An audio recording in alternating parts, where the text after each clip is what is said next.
I'd like to begin now. So welcome everybody. Good evening.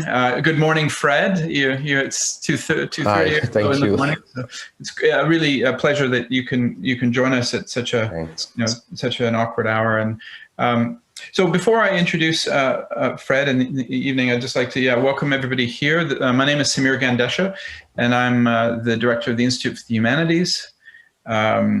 An institute at Simon Fraser University that's been going now since 1983. So we've got quite a track record, quite a history behind us, which I won't go into. Everything's up on the website, and I think a lot of you know about the institute already. We are going to have a discussion very shortly. Before I get into it, I'd just like to do an acknowledgement, the fact that we are on the unceded territories of the Squamish, Musqueam, and Tsleil-Waututh nations. It's especially important to acknowledge that fact, given the fact that we are going to be talking about, or I think the event tonight is in some way framed by the history and legacy of colonialism, and this is something that we have been addressing at the Institute for some time. We launched a book that I edited a few months ago now, Spectres of Fascism, and that book was really based in a sense on the premise that what fascism is really a kind of turning inward of colonialism, the application of colonial methods of domination to Europe. And this is a kind of idea of Indo-colonialism that had been pointed out by figures like Hannah Arendt in the most recent work of Enzo Traverso, but originally really by Aimé Césaire in Discourse on Colonialism. He drew attention to the way in which fascism was really this kind of turning inward of colonialism. I think this is really important to keep in mind. Patricia Barkaskas has written a wonderful chapter in that book about the experience of indigenous peoples with the history, and it's really an ongoing history and as well as legacy of settler colonialism in Canada, and we can also say by extension the United States and other settler colonial states. So, of course, a Black History Month event. It is the first day of Black History Month. I mean, I think it is also important to point out that we shouldn't simply confine our reflections on the Black experience to 1 month, but it really should be, an ongoing reflection on the way in which institution of slavery and colonialism, and indeed resistance to and resilience in the face of these structures of violence have constituted the Black experience. It should be all year round. I'm very happy to say that Fred will be speaking again at the Institute on the 26th on Black Italians and digital culture. So I hope people will make sure they register for that and come back and join us for that. Before I go on then to properly introduce Fred, I'll just say that we have a number of things that we're putting together at the Institute. We've got a series of COVID talks, the first of which was towards a just transition. We've got talks coming up on surveillance and policing in relationship to COVID. One that's on public health. We're going to have an event on the far right, so neo-fascism and COVID denialism. It's a very important topic, particularly in Europe. A flashpoint was, of course, Germany in the summer. And then at the end of the series, we're going to have a webinar on reinventing the left. And we're really working on trying to get Jeremy Corbyn, now that he's got a little bit more time on his hands, unfortunately, to join us for that. And I'm hoping as well, Sven Robinson, who I think is in the audience this evening, I'm hoping he'll participate in that as well. We have a launch of a Festschrift for Ian Angus, Crossing Borders, which we're putting together soon. It'll be happening very shortly, as well as something I think that will be of particular interest to people, which is a film screening of a film that addresses the public interventions and the conceptual work of a Brazilian philosopher who is steeped in Adorno and Lacan. His name is Vladimir Safatle. And there's a wonderful film made about his position within Brazilian politics and intellectual scene. And that'll be screened, I think, essentially from March 5th to March 12th. And then on March 12th, we're going to have a panel discussion and address various aspects of this, I think, really quite interesting and important film. So just some things to keep in mind. All the information you need is essentially on our website. We have a Facebook page and Twitter feed and so on. You can also sign up to our mailing list, and that way you're given information on a regular basis, and you've sort of kept in touch with what's going on. So without any further ado, it gives me tremendous pleasure to introduce Fred Kuwornu, who is a filmmaker, activist, producer, educator, who was born and raised in Italy and based in Brooklyn. His mother is an Italian Jew, and his father is a Ghanaian surgeon who have lived in Italy since the early 1960s. Fred holds a Master of Arts in Political Science at the University of Bologna, with a focus on sociology and mass communications. He's produced and directed the award-winning documentary Inside Buffalo, which won the Best Documentary at the Black Berlin International Cinema Festival. Inside Buffalo had viewings at the Pentagon, the Library of Congress, and it received a letter of congratulations by President Barack Obama. In 2016, he released Blaxploitation, 100 Years of Black in Italian Cinema, a diasporic, hybrid, historical, critical, multidimensional, cosmopolitan documentary about actors of African descent in Italian cinema.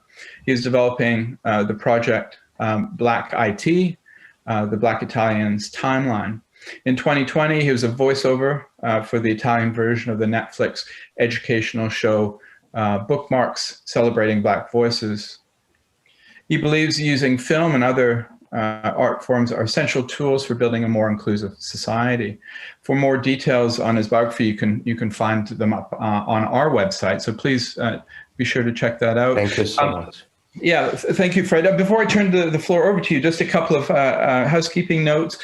Please, everybody, make sure your video feeds and audio feeds are muted, and Fred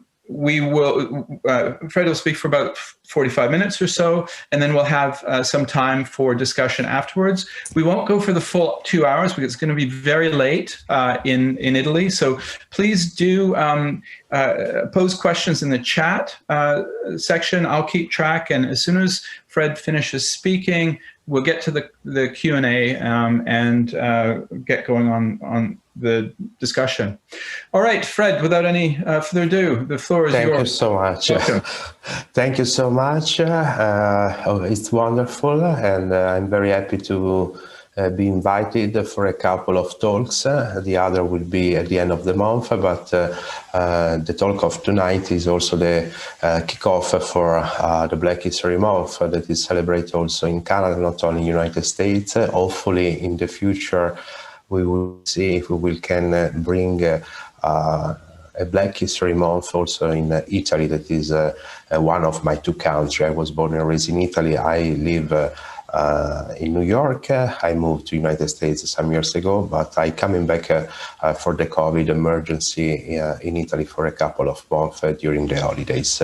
And this is a great also way to have a conversation that, as Samir said, mentioned in the introduction, the connection with the global topics of racism, diversity, colonialism and fascism are really international. So, and sometimes it's funny, and I will try also to bring this conversation about Italy.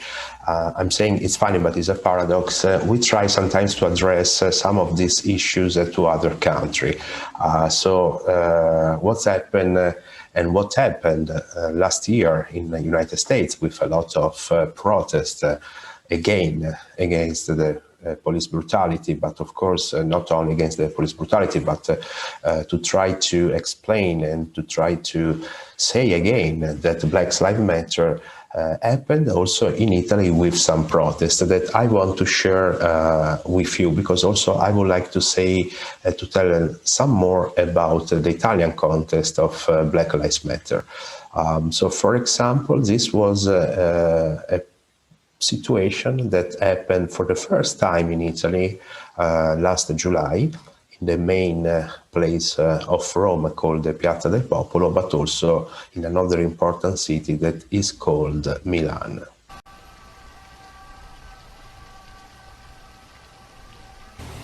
We are demonstrating with them, and we silently bring respect to them. They deserve our respect.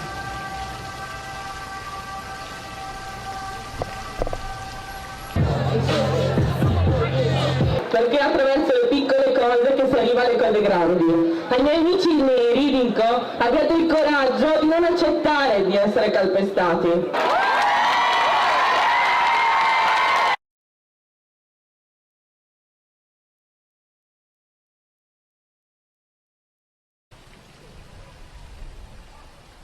Siamo misti, siamo in tanti e spero di combattere il razzismo con amore e non con l'odio, anche se siamo un po' arrabbiati per quello che è successo in America, però io sono qua personalmente per quello che succede qua. Non siamo qua perché pensiamo che l'Italia sia un paese razzista, anzi assolutamente no, ma per combattere questa cosa che magari alcuni di noi soffrono giorno per giorno, non perché l'Italia sia un paese razzista, ma perché c'è gente razzista all'interno dell'Italia e che noi paragoniamo a gente ignorante. Mi fa piacere vedere questa piazza piena di ragazzi afro-italiani come me che hanno deciso finalmente di dire la loro. And this was a great, let me recap my video. This was a great situation in which a lot of young Italians and a lot of African descent in Italy have a protest for the situation of racism. But the situation was really funny for the Italian context, because the majority of the Italian media they talk about this protest like a way to bring a solidarity to the American issues of racism, to the American situation that happened with George Floyd, also other names. They didn't have a real conversation, the Italian media, about the internal racism in Italy. So what these young Afro-Italians guys and girls were joining and sharing during this protest were, of course, the solidarity about the sad situation in the United States, but also was to bring the attention to the Italians' problem. There were some signs with the word Italy is not innocent when we're talking about racism. But all this kind of experience was totally underreported by the Italian media. And I decided to open this talk with this clip and with this small speech about the Italian situation and the context about not only racism, but the representation of blackness in Italy. and the connection with, of course, the Italian past. Because always in the educational cycle, but also in the media cycle, Black Italians and the Afro-Italian experience, and also other diverse experience of other minorities, are really absent, are really hidden in the history, and sometimes are surely underrepresented. Even the African-American experience was really important in the United States, for example, since the beginning of the state, but also the experience of other minorities and also African descent Canadians was important for the history of Canada. Is not considered the same when we talk about Italy. Even in Italy, of course, maybe before other European country, the connection started from the Roman Empire, so we are talking about century and century ago, with the continent of Africa, were huge at the time. And during the first centuries of the foundation of the capital of the Roman Empire, the city of Rome, there were a lot of Africans and North Africans also that were living in the country. And the connection between Africans and Southern Europe, and of course the territory of Italy, is a connection that we can also trace into other time of the history of Italy, like the Renaissance, the 17th and 18th century. And so usually sometimes we have really to remind a lot of things to Italians. And now I'm trying to share a clip that is a part of the work that as a filmmaker, but also as a person who try to work with video material, we are trying, of course, to do, to remember to Italians that the ethnicity of Italians were multi-ethnic since a lot of time, since the Roman Empire. And for this reason, in the project that we are expanding in the next month called Black It, on a platform called Black Italia, we will host much more clip, like the clip that I want to show you tonight.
And this is just a small part of the contribution and the presence of African descent in the territory of Italy. As you see, and I never know before, even I was born and raised in Italy, I studied here, I studied, of course, in our official history book, but I never know about this kind of presence. For example, I never know that one of the first African descent head of state, like the Duke of Florence, like as Alessandro de' Medici, was half African descent, was mixed race, and also there were the emperor of the Roman Empire. His name was Caracalla, that also he was biracial. But there were a lot of experiences that are hidden in our history book, and sometimes there is also a sort of amnesia. So there is a sort of way to don't remember not only the history of Italy, but also the most past recent history of the colonialism. So the presence of African descent in Italy is not only connected with colonialism, is a presence that began before, and this is an experience that technically is very similar to other countries of Europe, like United Kingdom or France, because also in those countries the narration, fortunately now things are changed, but the narration of the last decades was just to connect the black presence with the colonialism, with eventually the slavery, but not before. And the controversial that we are seeing in these weeks when Netflix released a series called Bridgerton, that is a fiction series based on the story produced by Sean Rhimes in the 18th century in Great Britain with the Queen Charlotte, are an example to understand how it's difficult to bring also this conversation about blackness in Europe and not only in Italy. In Italy also we have a particularly way to have an amnesia about the colonial past, and it's not late, I think, in Vancouver right now. It could be a dinner time, and so I want to bring a pack of pasta. A pack of pasta. This is a brand called Molisana, and the name of the pasta is Abyssine, so like Abyssinian, the region of Ethiopia. This pack of pasta has been in the last week, so this is something that happened in December when I came back for holidays to Italy. There was a huge controversy because the name is not the name of the pasta, of the shape of the pasta. It's the description that the company which produced the pasta put in the website, and I want to share with you this kind of description that can explain much more about how a part of Italians erase definitely the past with colonialism.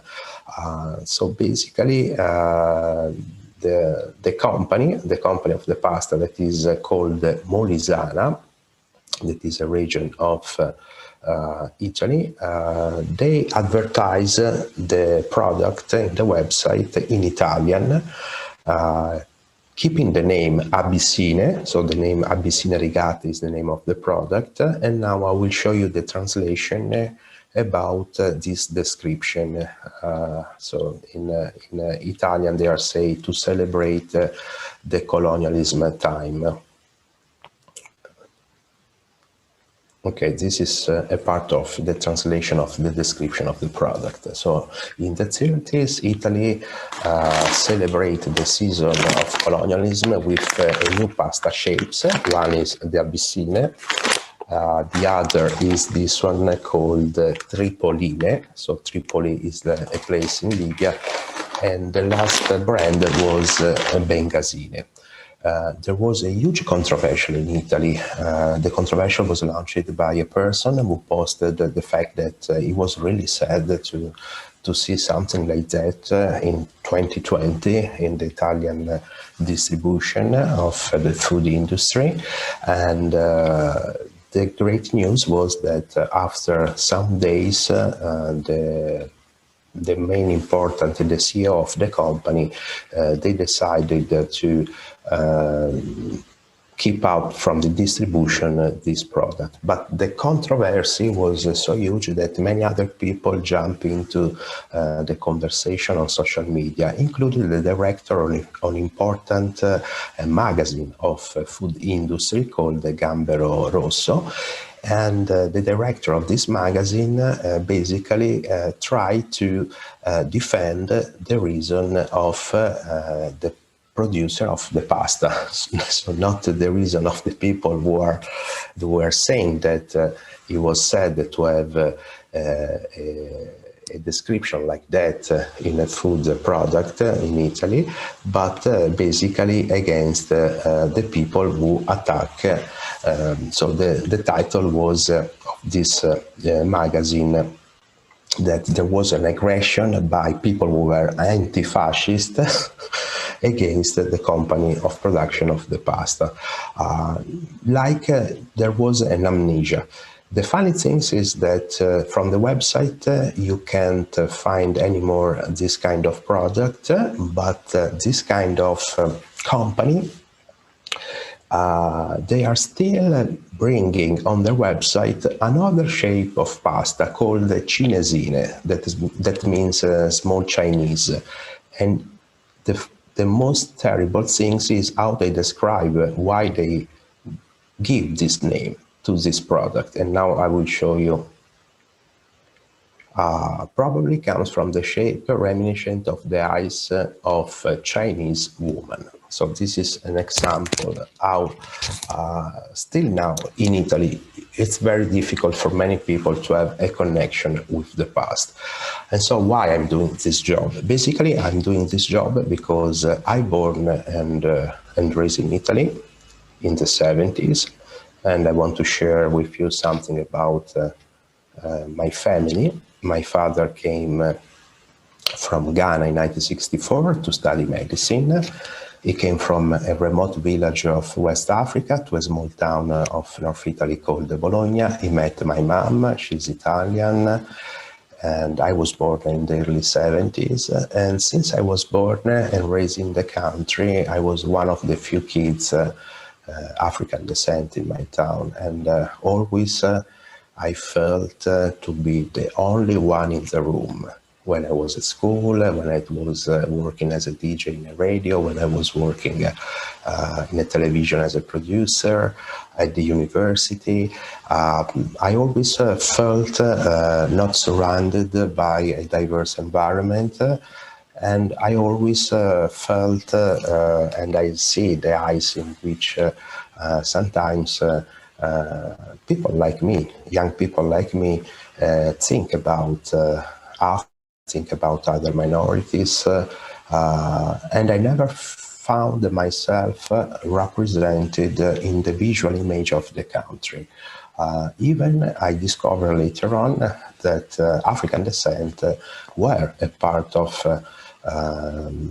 the Italian history and were also in the part of surely the Italian colonialism history. So even as being erased by the common memory is something that is inside Italian history. And so for this reason, one of the tasks of my work as a filmmaker is always bringing underrepresented stories into the Italian conversation, but also into the media cycle and also into the international conversation, because now we are much more connected, surely, than in the past. And today I want to share one of the most important questions. When Italy, considering that Italy has been always a multi-ethnic country, when Italy is starting to define its Italianness with the notion of race, and in particular when Italy started to define itself as a white nation. Surely this happened, and I'm sure we feel this clip, when there was the unification of Italy. Before the 1861, Italy was formed by different small kingdoms, like the Kingdom of Piemonte, the Kingdom of Venezia. The Kingdom of the South was really powerful, and the unification of Italy was a unification in which basically the Kingdom of Piemonte, that is in the northwest region, they conquer all Italy, and they became a one kingdom called the Kingdom of Italy. The process of unification of Italy was a real strong process in which people like this man called Cesare Lombroso, he defined himself and the society at the time defined him as a scientist. He was one of the first Italian scientists that create a racial profile of the Southern Italian, saying that the Southern Italian were not European, saying that the Southern Italian were Euro-Africans with African heritage, African DNA. And for this reason, the mission of the North Italy to unify Italy was also to civilize the south of the country, so to bring civilization into the Southern Italian. Even at the time, the Kingdom of the South was one of the most powerful kingdoms in Europe. Actually, after France and the United Kingdom, it was the third most powerful kingdom. Cesare Lombroso, the scientist, also designed a profile of people who were criminals, and very often they consider criminals people from the South with a lot of stereotypes. And this was around 1870. Unification of Italy is 1861, and the first invasion of Ethiopia and East Africa is at the end of 19th century. And so it was some year before the fascism. So just with the Kingdom of Italy, we have the tentative of the Kingdom of Italy to start a colonial empire. And to do that, like other powerful countries in Europe, they create a racist theory in which, in this case, also Italians were considered superior to Africans, and particularly to Ethiopians, and this was the reason why they were bringing civilization, going to create an invasion to Ethiopia, Libya, and Somalia. These were the three countries in which the Italian colonialism has been involved since the end of 19th century. And only in 1938, they came officially the racial law that were signed by the fascist dictator Mussolini and also the King of Italy. And there were basically 10 important laws, and one law defined the Italian as Aryan, not anymore as a country or a population with multi-ethnic influence that are historically proven also by where Italy is placed in Europe, is in the middle of the Mediterranean. So it's of course clear that for a lot of centuries the connection were with Middle East, North Africa, and not only with Eastern Europe or Western Europe. And they start also to create advertisement. During Mussolini time, during the fascist time, this was the time of the propaganda, was the time in which they discover how mass media like film, radio, and newspaper were powerful for the dictator, and were also powerful to convince Italians to settle to the new colonies with the using of the black body, in particular of the women. African women were a lot exoticized, were a lot eroticized also in the many film production, but also in the advertisement. And the idea is that the Italian male basically were bringing civilization to Eastern Africa. So this was something that has been created institutional. So when Italian, particularly last July, the media, they are basically saying that Italy has not been involved in slavery, so why Italy should have a connection with racism if they don't use slaves. The connection is not really very far. It's a connection that was basically just 100 years ago with a racial law that were institutional. And for this racial law, of course, as you know, a lot of Jews needed to leave Italy. Many of them, unfortunately, were killed into the Shoah. There were laws that prohibited to have interracial marriage. And there were young people, young Afro-Italian or mixed-race people like me that for the time, basically they were illegal. They were not anymore Italians. And this was not only a law, this was a culture that unfortunately was very strong also after World War II. So after the end of World War II, the end of fascism, unfortunately, the idea, the racist idea of the composition of the country was really strong.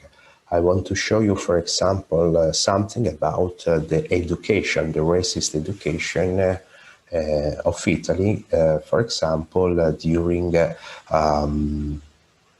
not only during the fascism, but also after the fascism. So we can see much more from this clip that I'm trying to play. 1 second.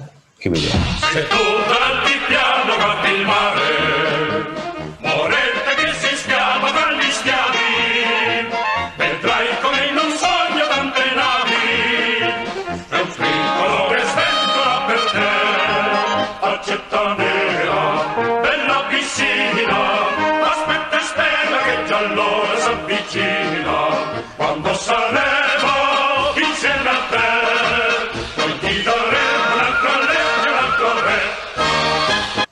And this is a song that was very popular, and so through the songs, the fascist regime started to create a culture in which, of course, Africans were always represented as inferior, were always represented as a population to civilize by Italians, that they were moving to Ethiopia to bring infrastructure, schools, civilization, and whatever. This was, of course, something that you can find in this kind of advertisement of the time. And this was a popular brand called the Pirelli. It's a brand of flat tire. But where also this kind of representation came into also the kids' book, the comic kids' book, the school book. This is called Corriere dei Piccoli, was a magazine for kids, and the representation of African descent kids were a representation that needed to support for the white Italian kids the idea that they were superior, they were different, and this was until, of course, the end of World War II. But at the same time, we have, for example, this happened last year. This is a school book for the elementary school. And also in this kind of book and representation, the black kid is represented, even is Italian, because this is a sort of welcome to school for all the Italian kids, where all the kids can express a desire for the year. The black kids has the desire to learning the Italian. So, but it's Italian, so it's a very strange things. You can find, and we can find the same situation in also the way how black women are represented. And this is an advertisement of the 40s. This is a tomatoes brand called the Faccetta Nera, like the song that we heard before. And technically, the visual description is not very far from the text description that I showed you before in this pack of pasta. There are very similarity in the way to write and in the way to show the product. For example, this is an advertisement not of the 40s or the 50s, but the 80s. So we're talking about 40 years ago, in which basically there is the same way to use the black body of a female like the 40s, so like maybe a lot of years ago during the fascism. This is another important brand called Benetton.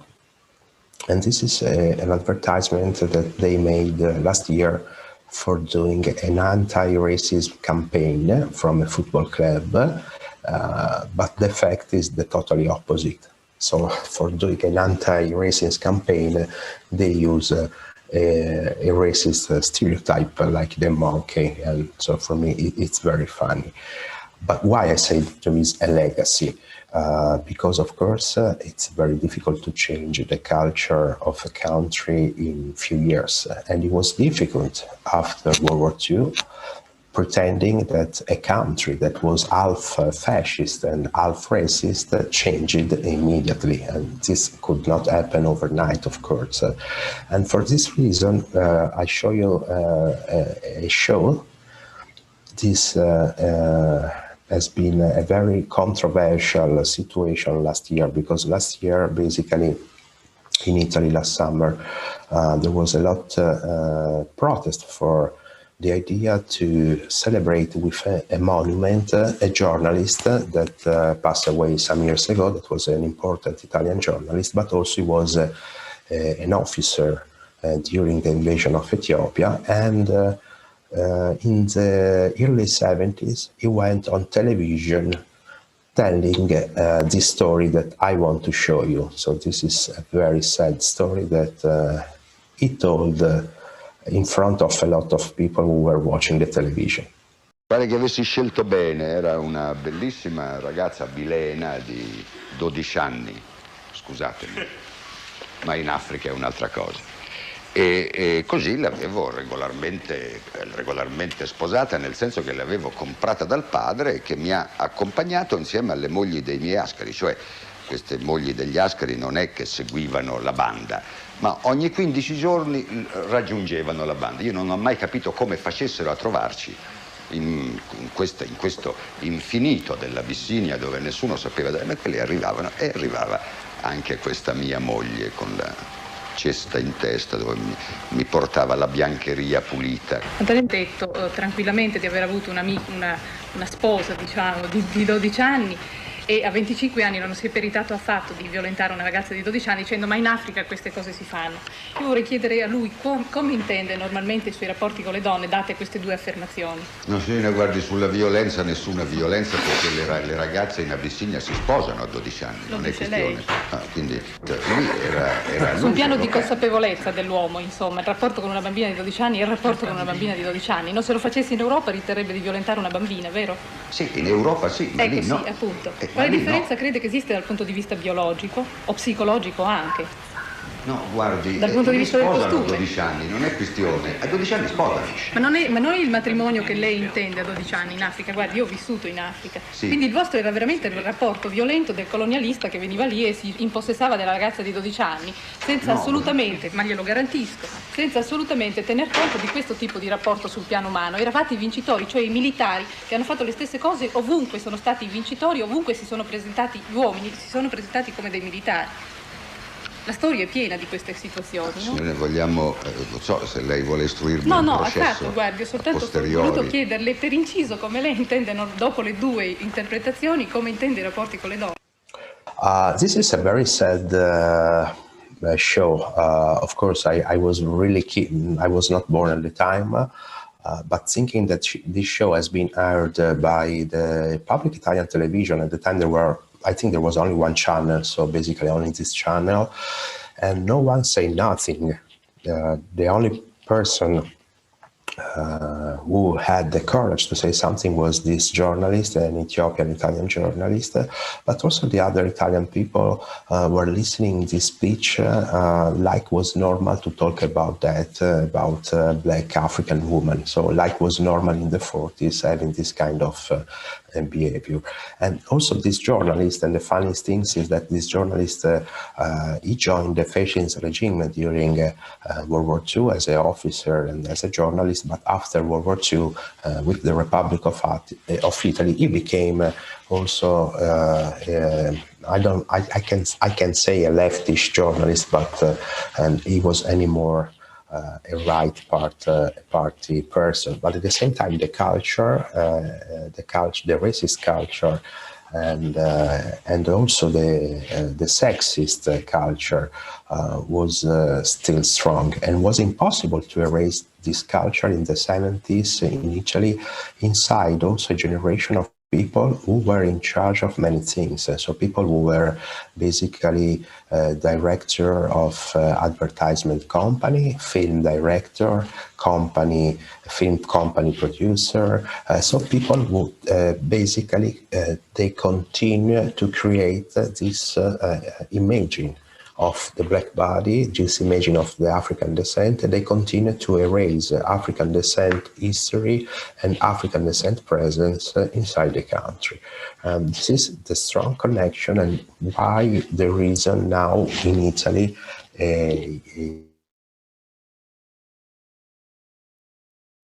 struggle a lot to affirm their identity, to affirm the fact that they are Italians, even a part of the population don't recognize as Italian, and also to fight against racism. That this is another drama of the country. And I want to share with you also this kind of clip that I produce. So basically, we are going a lot back and forth with video, but this is another important story. And it is an important example about the country and the fact that sometimes it's totally disconnected with the colonialism story. Some months ago, there was another controversy in Italy because the city of Rome, where I am right now, last year they were open a new metro stop very close in the center of Rome, and they want to name the metro stop with the word Ambaradan.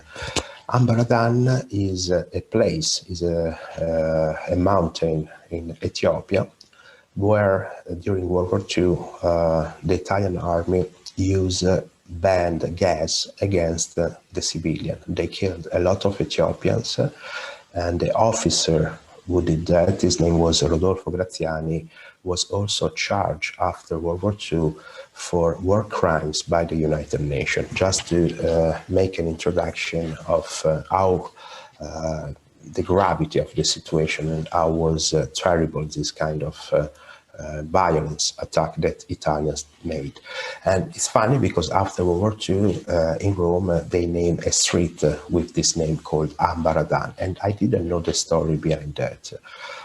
So there was the protest last year also against the idea to name the metro stop with this name, and the protest came from a lot of African descent, so from the anti-racist movement in Italy, because they say we don't want to have the name of a place where a lot of people were killed by the Italian colonialists before World War II. We want to name this metro stop with the name of a Somalian Italian partisan who fought against the fascists during World War II. And this partisan, his name was Giorgio Marincola.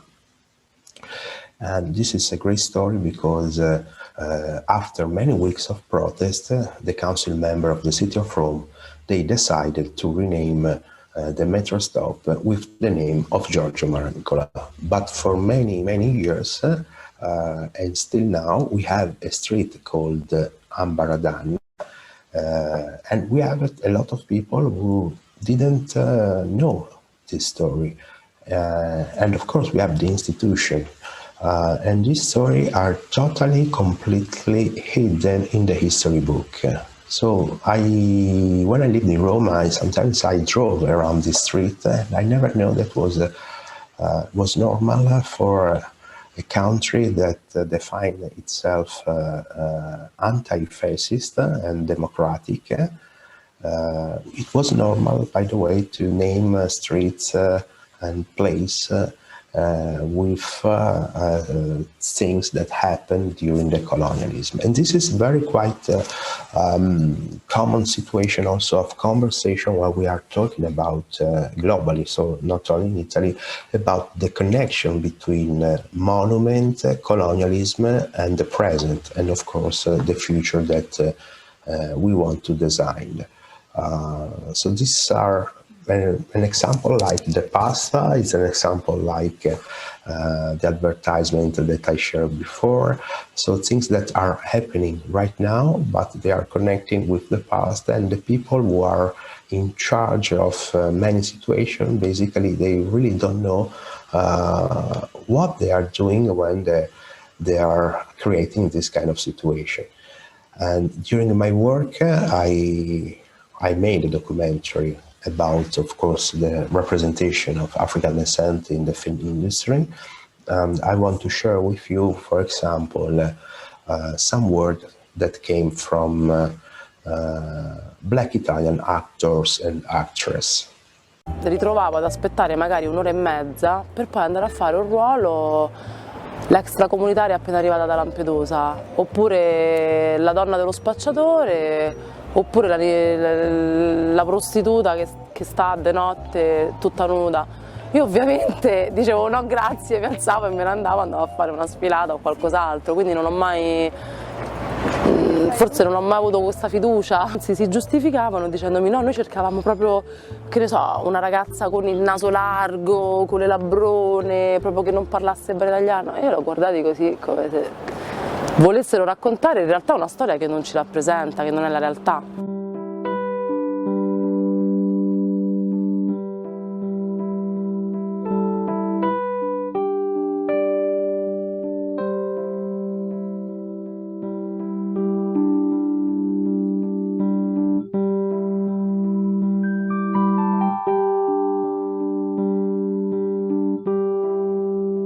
I ruoli che vengono scritti al cinema, tutti i ruoli di bassa manovalanza. Ross deve fare per forza il buttafuori, oppure babysitter o la prostituta. Il fratello della prostituta nigeriana. E il lavavetri. Autista, la guardia del corpo.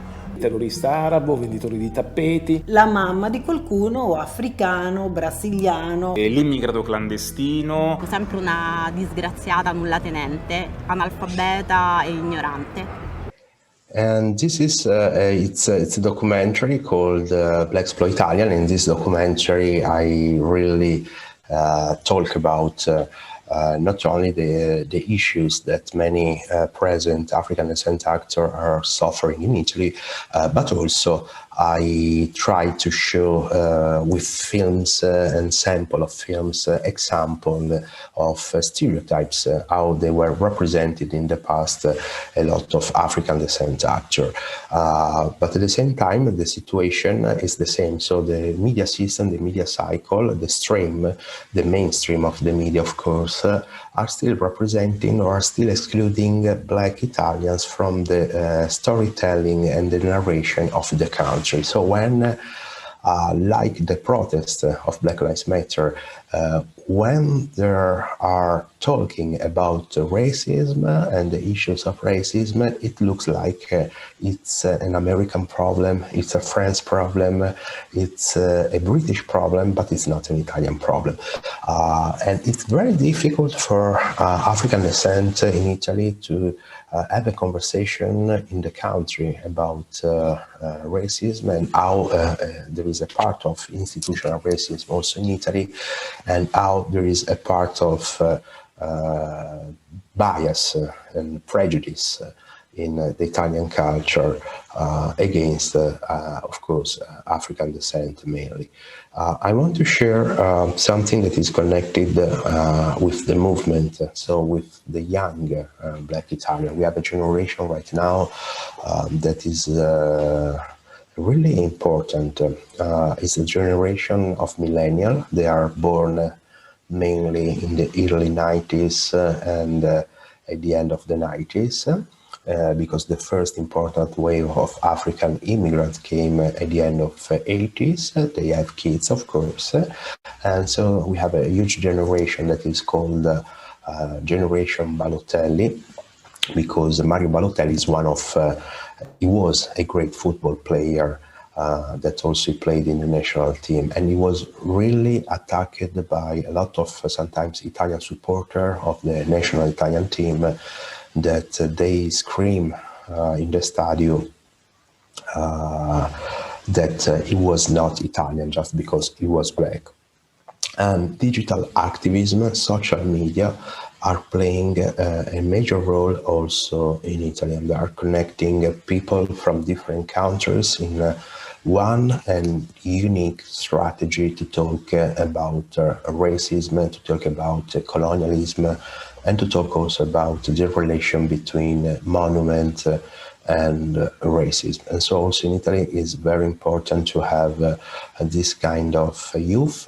This is a youth that are using a blog, they are using YouTube and social media, not only to talk about racism, also to create a construction of identity, of what is the Italianness in 2020, and if being made in Italy is a color or not. And this is very important. And I'm not the only one who are doing this work. And I'm very happy that right now there are a huge young generation that are explaining much more who they are. This is, for example, is also a famous designer, fashion designer. Italy is very known everywhere for the fashion industry, but it's very difficult also for African descent Italian designer to have the same attention, to have the same promotion, and to have the same spotlight of the other. And so for this reason also Stella Jean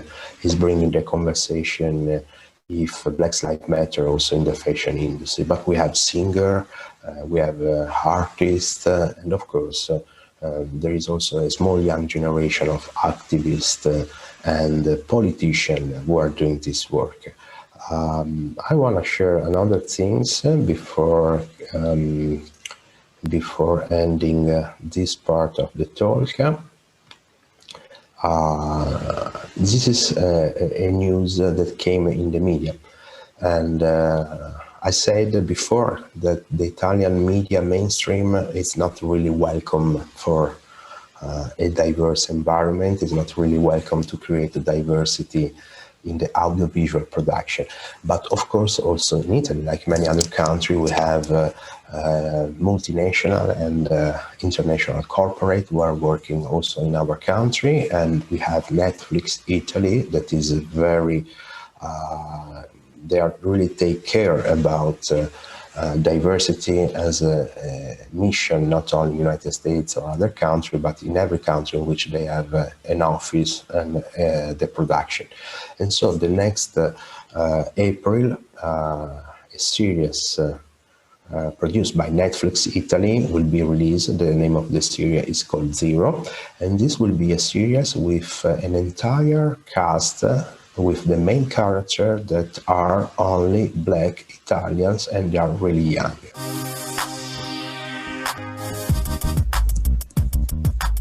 Mi chiamo Antonio Di Chele Di Stefano, ho 27 anni e sono uno scrittore. I miei genitori vengono dall'Angola, ma io sono nato vicino a Varese.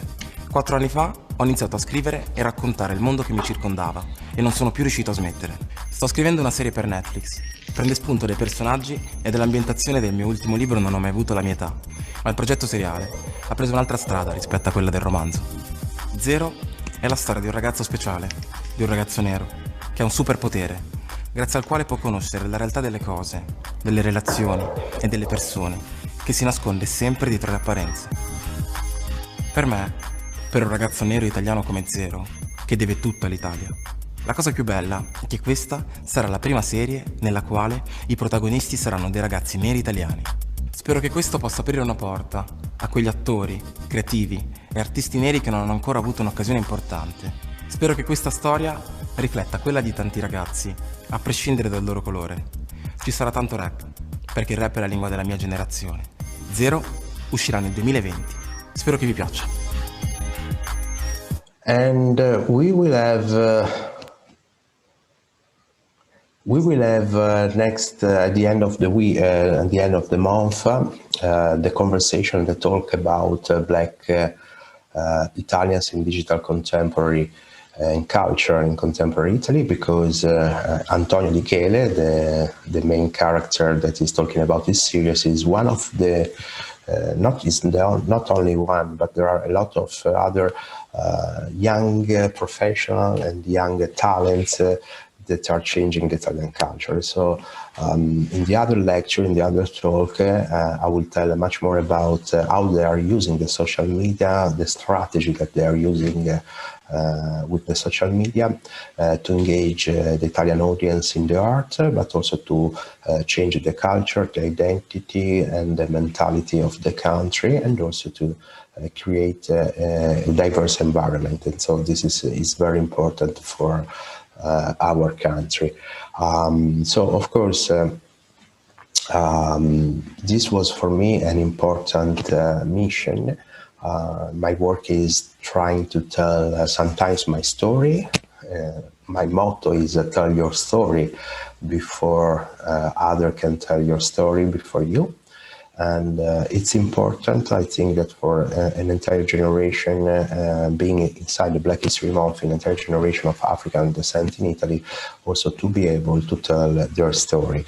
And I can open also the Q&A. You are free to chat your question, or when we can restore also the connection with Samir and Devin, we can see also if you can be online to make some question. But I see, for example, a question from Donna, and I want to say thank Donna to be with us tonight.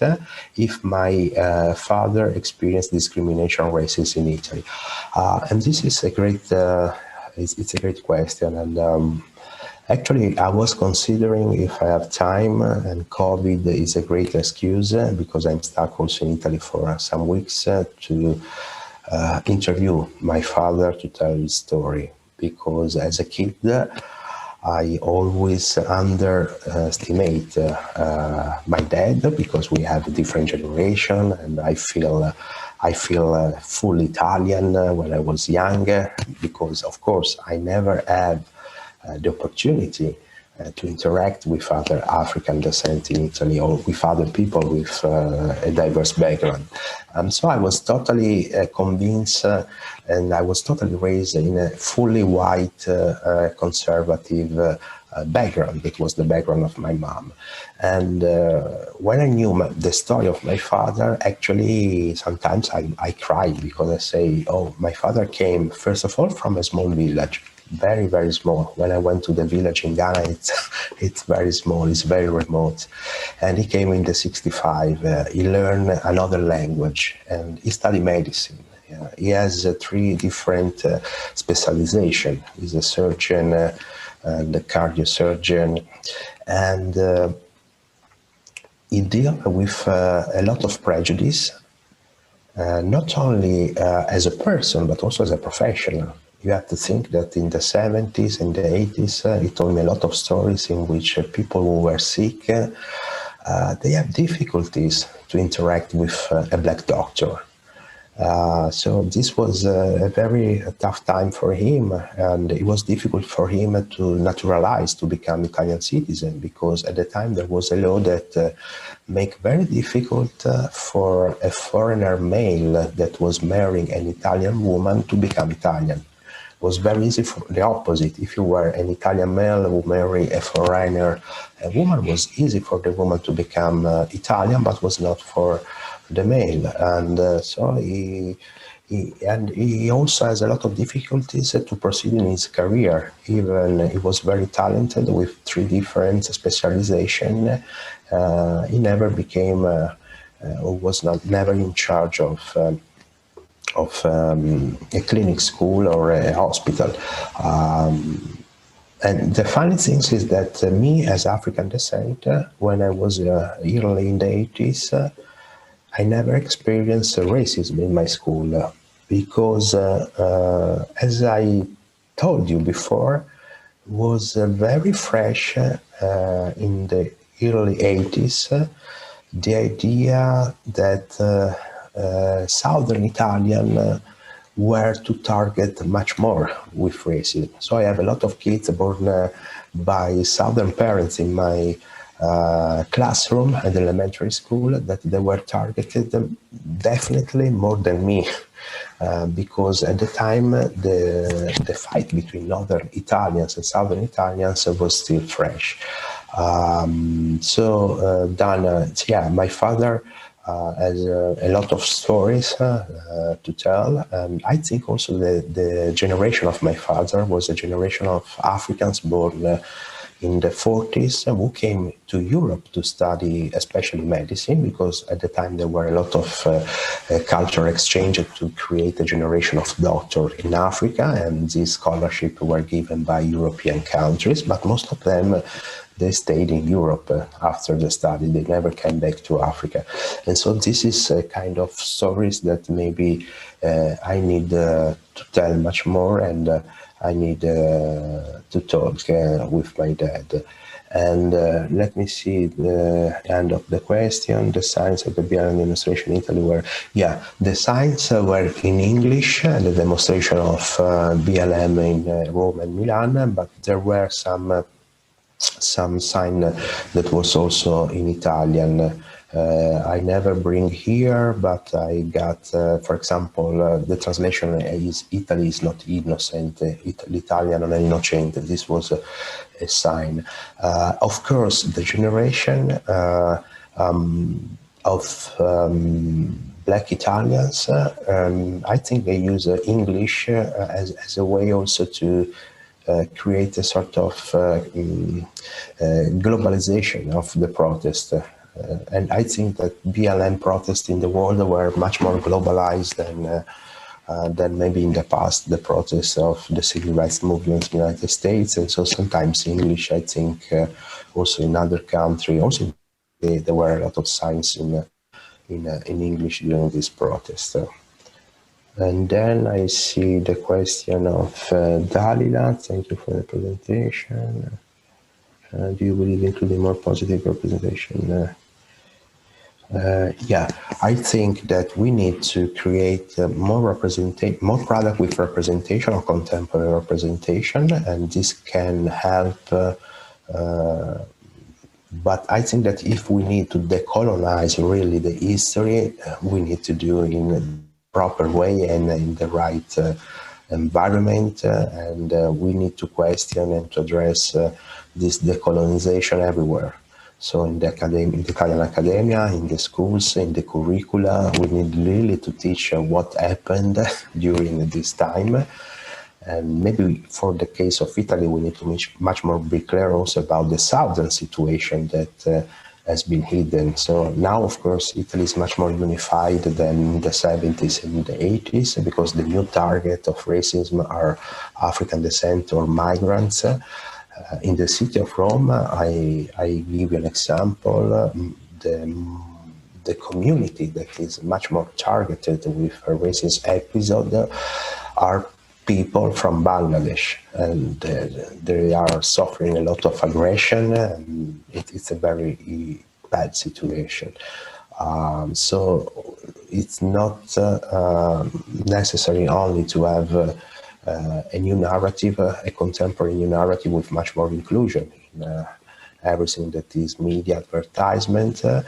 This is helpful for the generation of the future, but we need to also tell the truth about, not only have a consciousness of the past, of our past. And there is nothing bad to have when there was the Roman Empire, I think that, of course, the Roman Empire was colonial too. It was not an empire that were peaceful. But they deal in a different way with multi-ethnicity, ethnicities, and race. And the fact that Italy until 18th century has any particularly reaction in relation with racism, but it's something that started with a construction of the idea that Italy was a white country and they needed to act like the other. And so we need to explain much more this situation. And I see also the question of Swan Robinson, Cecile Kienge. Yeah, we have a black Italian minister some I think 5 years ago, and he suffered a lot of racist attack that came from. First of all, they came from the institution, from a party called the Lega North League, that is a sort of alt-right party of Italy. But unfortunately, even the attack came from this party. It was not really at 100% defended by the member of her party. So also inside the politician in Italy, sometimes racism has no party color, because sometimes it's bipartisan. In a part of the right is of course open racism.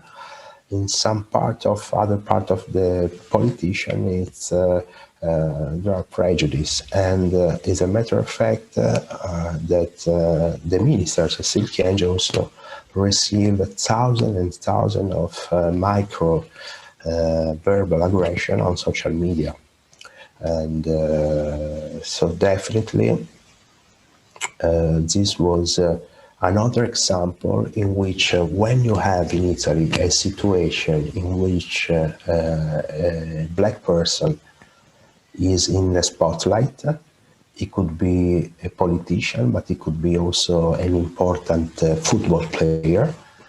This is the moment in which you will have a lot of aggression, racist aggression, verbal words in which they will use the word, oh, but a black could be not Italian. This is not happening when you are African American. This is not happening when you have a Brazilian.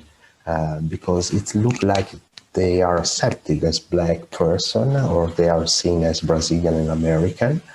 But what is unacceptable is to see someone who is black but is Italian. And this is very funny, because when we are abroad, those are the first person that recognize you as Italian. But they don't want to bring the conversation inside the country. And this is, it's very sad and it's very problematic. The other thing that is very problematic is that young generation, me too, we didn't have the right tools to analyze the context, the situation. So often we think or we thought, talking about racism, that was only, oh, maybe they have stereotype, they have prejudice. When I was or grew up in Italy, it was very popular, the serious roots that they were talking about slavery, and many Italians thought that Africans were only slaves. There was any history of Africa before slavery. But at the same time, I think that we were not able to recognize the structure of racism, the structure of power that are using racism as a tool, of course, to create a difference between social group, and then they define social group based on race. And so I think that the work that we need to address, that I'm trying to address, and I'm very thankful for being invited by you and by academic events that are happening in North America, is also to bring this kind of conversational language into the European, but in particular Italian conversation, because we are embarrassed to use the word racist. It's something that it's very difficult to say sometimes in Italy, because Italians, they don't accept this word, because there was the fascism, then we were anti-fascist at 100%. So in our constitution, we don't want to use this word. But if we don't, and we are not able to use this word, we are not able to create conversation, and we are not able to make you understand what we are talking about. Fred, if I may, I'd like to ask a question of you, and then we do have other questions as well, and you have one from Gerline Greywall in Italian, in fact, so that's wonderful. We'll come to those in a second, but I just first of all wanted to thank you for your talk. It was incredibly rich, and I especially appreciated in a sense, the background on the Liga Nord and this kind of combination of, kind of colonial civilizing mission of the North vis-a-vis the South, and then how that has sort of played into the far right turn in Italian politics and the growing strength of now it's just called the League, right? It's just which exactly exemplifies your point about the need to create, in a sense, a certain kind of Italian unity against the migrant, the refugee, and others who are coming into Europe via Italy. And so I think this is a really important point to keep in mind. My question has to do with the Balotelli generation, as you say. And I think that some of the most egregious forms of racist expression are those in the football terraces, right? The bananas that are thrown at black players, and the monkey chants and so on. And you see an Italian team that has its first black player, which is Balotelli, right? In I think it's 2012. This is quite extraordinary if you compare Italy and its experience with France. France has had tremendous success nationally, internationally, with its national team, precisely because it has integrated so many players of African, sub-Saharan African, and North African descent. England as well has had such a terrible history of racism in the game, but it has managed to incorporate so many black players, and has had, as much success as I guess England is going to have, a bit of a joke. But Italy and also Spain, it seems to be really, resisting this trend. I'm wondering what you think would be the effect of having a national team that maybe reflected Italian society a bit more accurately, and whether this would, in a sense, provide African communities with a certain sense of feeling like they belong in Italy, and a certain kind of recognition that it's not mutually exclusive. You're not either black or Italian, but you're black Italian or Afro-Italian. So I'm wondering about that, because in these other contexts, the national team, in the sport of football has played quite an important role, I think, in terms of either incorporating or excluding certain communities. Yeah, I think that unfortunately we don't have a lot of support. Even they talk about to create much more inclusion, but the association of the Italian football teams and also the National Italian Football League, they are not creating a great environment to. Sometimes they are hostage of we call hooligans, but hooligans, unfortunately, in Italy, the most of them, they are a member of the alt-right or neo-Nazi parties, because was very similar in experience in part of Britain of the 70s. But in Italy was much more joined by people of alt-right or neo-Nazi, because I think there was the consent of the government to have this violence inside the stadium, but not in the street. So it was like give them the space of the football. The Sunday is the day in which you can. And the government was not really tough. I think in the 90s. That was the year maybe that they needed to eradicate, especially hooligans and politics or extremism from the stadium. And this now it's very difficult because we have until now teams that are hostage about ultras or hooligans because they move supporters, they move money, and so sport and football sometimes is not a place, not all the cities, but some cities or some stadium is not a place for a family, like it should be in many places. Lazio apparently has a really bad reputation, doesn't it?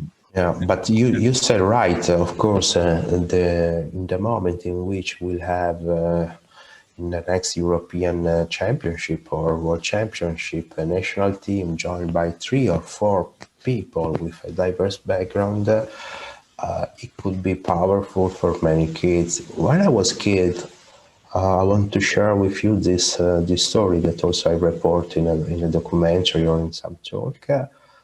There was an important championship, FIFA World Championship, was 1982. And actually, Italy national team won this championship.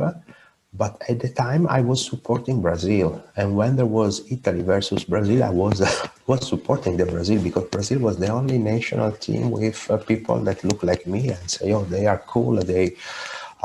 And with the new generation of Black Italians, but also immigrants who are in Italy, also not necessarily African, also people from other countries who love football. Many of them, for example, they supported the French team because the French team has people that look like them or people that were diverse. And so it was funny that many Italians with Arab descendant roots or Sub-Saharan descendant roots, they support France. That is a fault, of course, of the country that is not able to give you the right representation, the right feel of belonging to say, I'm a part of this. So it's like W.B. Du Bois said, for the African American, the double consciousness, it's something that it's happening sometimes with the identity of people in Italy because they don't know if they are belonging to this country and they have a double standard to act and to interact with people. Thank you very much. So let's go to Gerline's question. That's in the chat. Can you see it, Gerline Greywall? Let me see. Maybe you could translate it for us, please, before you answer. Yeah, but I don't see in Italian. Let me see. Let me close and open again the chat. I see Henry Daniel. It's Gerline. It's right after my response to Henry Daniel. Yeah, no, I don't see. Okay, let me just cut and paste it. Yeah, maybe copy and paste again. Yeah. And Harry, I can say, I answer to Harry. Yeah, of course, basically we told before, there is also the topic of the crisis from the Black Mediterranean and the fact that sometimes, yeah, Italians, they are using the fear of African immigrants who came as a refugee, not only for economic reasons from different parts of Africa, North Africa, but also Syria, as an excuse to be racist or to exclude people. And Shiraz, what was the impact of election of President Obama on African Italians and other Italians? I think was the same impact that this election had many years ago in many people of the world. So surely the fact that President Obama was African descent was a high point of appreciation, but also the fact that was considered an outsider. He was young, he was so it was just an enthusiastic reaction, I think, for the appearance of this kind of election and the profile of President Obama, not for the policy or whatever, because of course the policy sometimes of American president is always the same. So for some reason, I can't cut and paste that. So Gurleen, could you please just cut and paste it into the Q&A, because I don't seem to be able to do that. And we'd also like to hear from Christina Cerverius, who's actually the departmental manager of the Humanities department. So we'd like to have her as well. But let's maybe just keep going down the Q&A, and then if you guys will transfer your questions over, then Fred can answer them. So you've had Shiraz Henry's, Joanna? Can you? Yeah, Joanna, I see Joanna. Thank you so much. Thanks.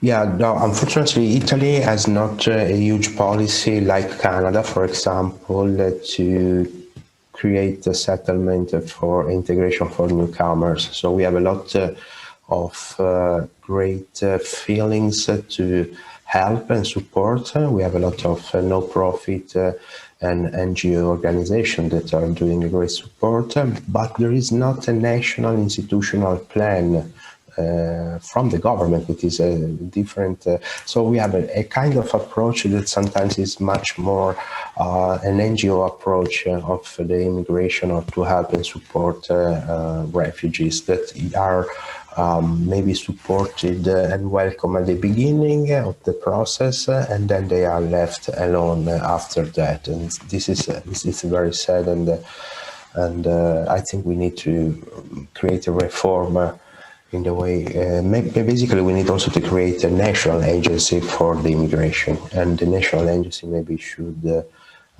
work, and they have to work from the first point until the end to create integration. And Alessandra Adamo, do you feel that the discussion about the race No, I think that we have to open the conversation, of course, also to Asian Italian experience, Latin and Latin American Italian experience. Tonight I talk, for example, when we're talking about racism, about the bad condition that are suffering the community of Bangladeshi, especially in Rome, because they are living much more in Rome, that for the last 10 years they were targeted with raid during the night, sometimes from the same hooligans of the alt-right, like was a sport, create an aggression against a Bangladeshi worker at night. Of course, what is different when we are talking about colonialism, in particular Italian colonialism, is the legacy that are much more connected to Africa. Even there are a connection sometimes of representation we called Orientalismo, when there was an exoticism from people, how they were represented if they came from Middle East or from Asia. Even I think maybe this was much more stronger in France and also in UK, for the fact that they have settlement and colonies also in those parts of the world. But of course, the discussion is, and also in Italy, it's very difficult to divide. I like to do that, but it's difficult to divide when we are talking about diversity, and so when we are talking about everyone, so how to include everyone, not only based on ethnicity, but also religion, sexual orientation, and age, disability, everything. And when we're talking about racism in the context of racism, structural racism, so how the fact that your white ethnicity create a privilege and a condition that statistically shows that, in particular, African descent, are targeted, are underrepresented, so something that is much more closer to the situation that we have in the United States. And so I can also connect with the question of Christina. United States has an institutional racism that is very clear when you see the disproportion of wealthy opportunity, the treatment of the police brutality, the judgment system, the mass incarceration. Of course, it's not the same in Italy or in other countries of Europe, but in Italy, by the way, we have a connection with institutional racism. That was the institutional racism created with the racial law in the 40s. And this racial law created a law that is the citizenship law. And the citizenship law excluded people who are foreigner because there was the intention in the 40s to exclude people born in the colonies or people born by interracial marriage. So there is a part, of course, of institutional in that because it's the legislation created this condition. Even the conversation is not polarized like, for example, surely in the United States, that is the place that I know much more better than Italy when we talk about racism, or Brazil. And I'm happy that Samir, you mentioned I think a film or a documentary about Brazil that you will host. Because Brazil is the first place in which, even I know that there is a lot of racism in the United States, but being Italian, well, maybe when they heard my accent or whatever, they say, okay, this is not American or it's not African American. But in Brazil, that I assume to be Brazilian because I look like a Brazilian everywhere I go. They say me. I felt the first racism in my life. That was not a physical aggression. Was much more thick. But for example, I understood in Sao Paulo. Sao Paulo is a city with the majority of the population is more white than the other part of Brazil, and people watch me in the street like having, especially during the night, if I bring a hoodie or I was wearing some casual, they had fear about me if I was behind a couple of white girl or white guy or whatever, because they assume that this is half black, it's a mestizo, it's like the other Afro-Brazilian, and like the other Afro-Brazilian, most of them, they are poor or whatever, they're involved in some situation, and they target me as with a lot of stereotypes. So this kind of two situations, United States and Brazil, are surely the most polarized and most brutal if you see the statistic of inclusion for African descent people in the world. Yeah, thank you so much, Fred. Yeah, that's a really interesting point. I was in Sao Paulo for about a week teaching there, and had some fascinating discussions with my students about the politics of race and identity. Very complicated set of questions, but the racism is extremely strong. Now, Devin has he's copied and pasted the question from Gerline. Can you see it there? Yeah, I see. I see. Oh, Gerline, definitely. Really nice that she's actually. First of all, your Italian is great. So your Italian is great. And let me see the question. How we can join the experience of Black people in Italy with the process to learn Italian in Canada or other country? I think that this is a specific question that also I address to the Association of American Teachers of Italian or the Association of Italian Studies. But it's very common also for other European countries like Germany or Greece. We need to diversify curricula. And we need to bring also in the curricula of learning a language example of diversity. And also in this case, about Italy will be not difficult because we have a lot of story that are diverse in the history. So why, when we teach the Roman Empire, we don't highlight how was multi-ethnic the Roman Empire, how many Black people there were, You have to consider that at the time of the Roman Empire, you can be a soldier that they were took you in Ethiopia, and then you bring a Roman legion and you fight in Germany or in Britain. And after fighting as a legionnaire inside the Roman legion, you definitely settle in the country where you fought at the time.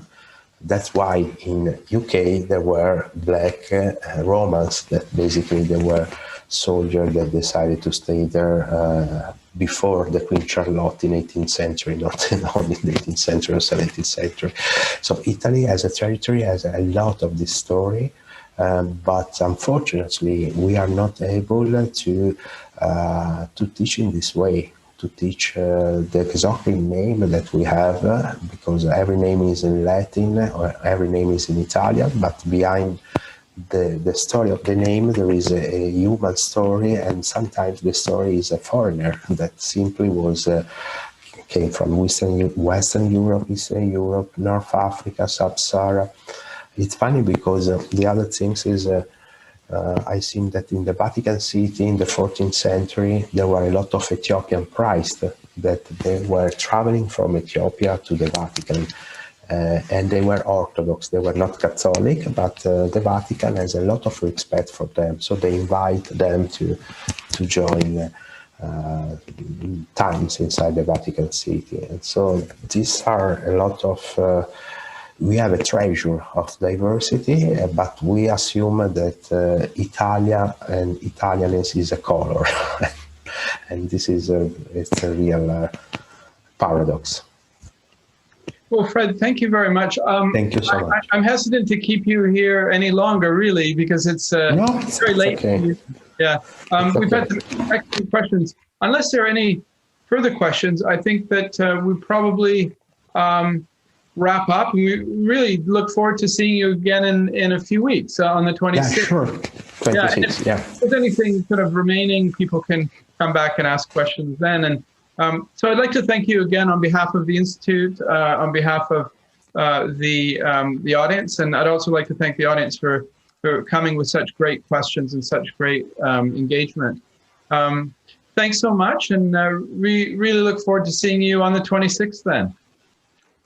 Grazie a tutti. Thank you all. Thank you so much. Thank you. Good night. See you. Good morning. Bye.